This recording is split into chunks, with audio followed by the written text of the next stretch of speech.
अनोखी आवाज के सभी प्यारे दर्शकों को नमस्कार। मैं हूं आपके साथ अनुष्का। मध्य प्रदेश की मोहन यादव सरकार एक बार फिर 5,000 करोड़ रुपए का कर्ज लेने की तैयारी कर रही है। ये लोन 26 नवंबर को ई ऑक्शन के जरिए स्टॉक गिरवी रखकर किए जाएंगे। सरकार लोन की ये राशि दो अलग अलग कर्ज के रूप में लेगी, जो 2500 करोड़ रुपए की है। 27 नवंबर को सरकार के खाते में लोन की ये रकम ट्रांसफर हो जाएगी। बताया जा रहा है कि मोहन सरकार की 20 साल के लिए 2500 करोड़ और 14 साल के लिए 2500 करोड़ लोन ले रही है। लेकिन बात सिर्फ इसी साल की करें तो जनवरी में अब तक यानी महज 11 महीने में सरकार 40,500 करोड़ का कर्ज उठा चुकी है। वहीं प्रदेश पर कुल कर्ज की बात करें तो राज्य की जनता 3,90,000 करोड़ के कर्ज में दब चुकी है। राज्य सरकार भारतीय रिजर्व बैंक आरबीआई के जरिए ये कर्ज ले रही है। इसके लिए सरकारी बॉन्ड या स्टॉक को गिरवी रखकर धनराशि जुटाई जाएगी। ई ऑक्शन प्रक्रिया पूरी होने के बाद 27 नवंबर को ये रकम राज्य सरकार के खजाने में डाल दी जाएगी।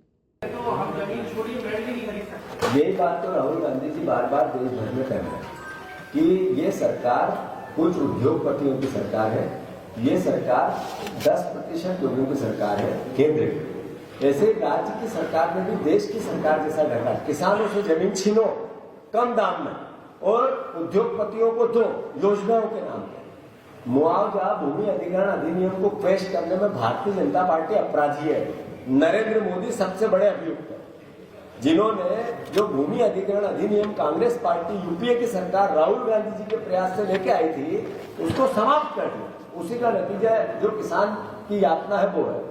रही बात सही है, आज पूरे प्रदेश में जितने विकास प्राधिकरण है वो सब जमीनें अधिग्रहण कर रहे हैं और उसमें करप्शन की छूट है बीजेपी तरफ से।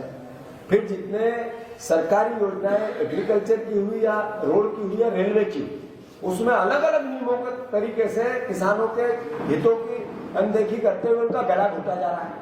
फिर उद्योगपतियों को जमीन अलाट करने के नाम पे ये जो बड़ी बड़ी इन्वेस्टर मीट हो रही है, इसके नाम पर उद्योग की जमीन एक्वायर करने के नाम पर भी अलग अलग जिले के क्लस्टर बना के लूट की जा रही है। वो चाहे अलग अलग कितने भोपाल के आसपास हो, इंदौर के आसपास हो, ग्वालियर के आसपास हो, जबलपुर के आसपास हो या और भी कई जगह। तो कुल मिला के जो किसान ने आपको बोला, जिससे आप खबर लेके आए हो, बिल्कुल सच है कि ये सरकार मुआवजा इतना कम देती कि मेड़ भी नहीं खरीद सकती। बिल्कुल सही है और मैं सरकार की निंदा करता हूं और इसका भी एक दिन हम अभियान चलाएंगे। जो जमीन गई है वापस छीने, किसान की जमीन किसान को दो, ये अभियान चलाएंगे।